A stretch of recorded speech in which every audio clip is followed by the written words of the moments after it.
Okay, check this out. This is a Canon M100. It is a APS-C 24 megapixel camera with, boop, cute little flippy screen. How cute is that? I mean, come on. It's just adorable. I picked this thing up for $280 on Facebook Marketplace, and I wanted to talk about it. I wanted to compare it to my big boy setup. Are they good enough for people who want to maybe start a YouTube channel that don't want to just use their phone?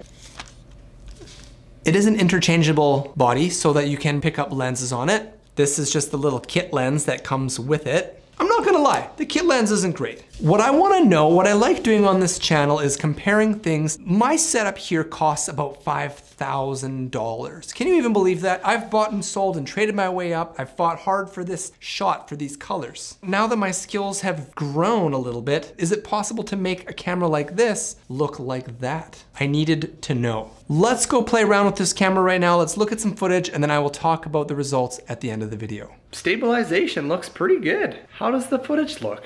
How does this chessboard look? Yeah, what if we zoom in? Ooh, is it usable?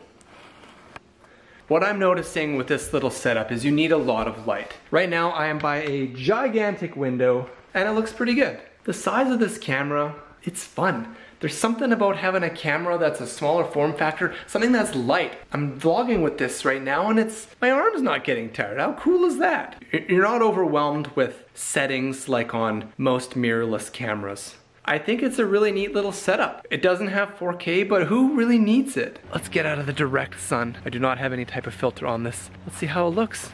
Let's see how the colors look. There we go. Hi. Well, my neighbor decided to mow the lawn. Let's go over here and you can see my failed attempt at gardening this year. All right, check it out. We had some herbs that just flowered. We got some raspberries. We got some peppers on there. How does it look? I have a feeling, what if we zoom in with this little kit lens? Is there any bokeh at all? No, not really. Looks clear on this little mini screen. How's it gonna look bringing it back in? So the kit lens, it has decent stabe. How does the walking and talking look? I got a little Manfrotto Pixie Mini here. Seems like it looks and does pretty good. I do have digital in-body stabilization turned on. I've got auto white balance. I've got auto ISO. Everything's pretty much on auto mode right now. Is it usable? Is it fine for noobs? Let's bring it back inside and do the full studio test. This is what I'm scared for, I'm not gonna lie. There's a reason why I'm gonna do the studio test last. I have a feeling that it's gonna get absolutely obliterated, but let's find out right now. Yeah, the stabe seems pretty good though. Oh, you still have my face on there? Let's go all the way down to my studio. Here we are. All right, let's bring it back to not 60 frames per second.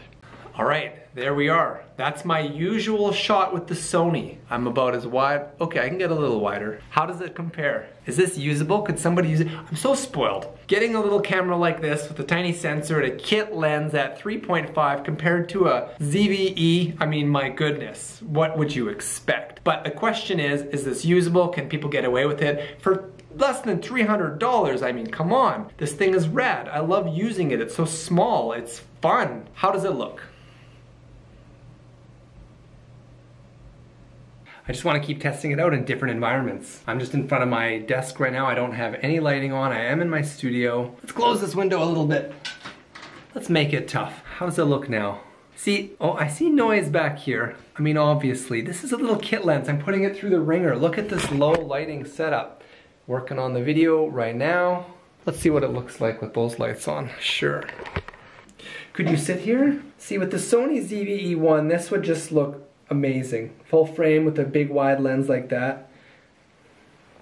But what about this? How's this thing looking? It's fine in my face, but it's not obviously going to be quite as sharp as a 4K image or anything like that. How well does it hold me when I'm backlit? It's only 1080p, but I talked about that. Mr. Beast doesn't upload in 4K. Maybe we don't need to.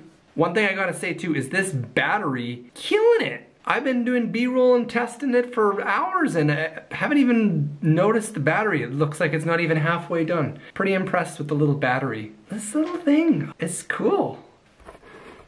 Oh, it gets real dark. How is the ISO doing? It's maxing out ISO real bad. All right, let's hop on and look, see how it looks. We'll test you more soon. Oh, it's not recognizing my head. There's my head. Low light, autofocus, still in focus.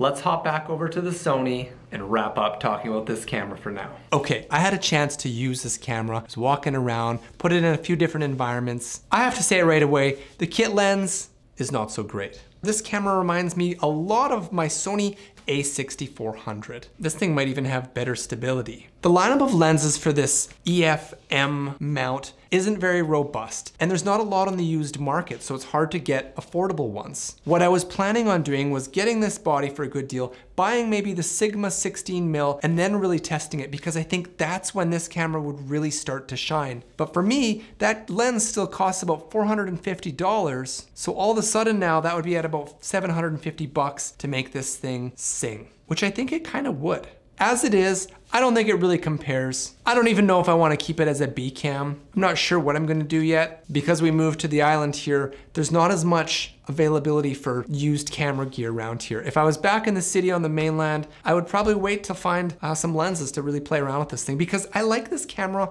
a lot. I don't think it can come close to competing with the full frame stuff for lower light situations. I thought it was great when it had lots of light. If you're gonna be walking around or you're gonna be in and around lots of daylight, I think a camera like this would be just fine for most people. And if you can find a good deal on Marketplace or used, I think it would be a great place to start. You can probably buy and sell it for virtually what you pay for it, so there's nothing lost there other than your time. And you get to meet really cool people when you buy and sell gear. So I'm a huge fan of that. Just seeing this deal on Marketplace, it's like a brand new little camera. They took such good care of it.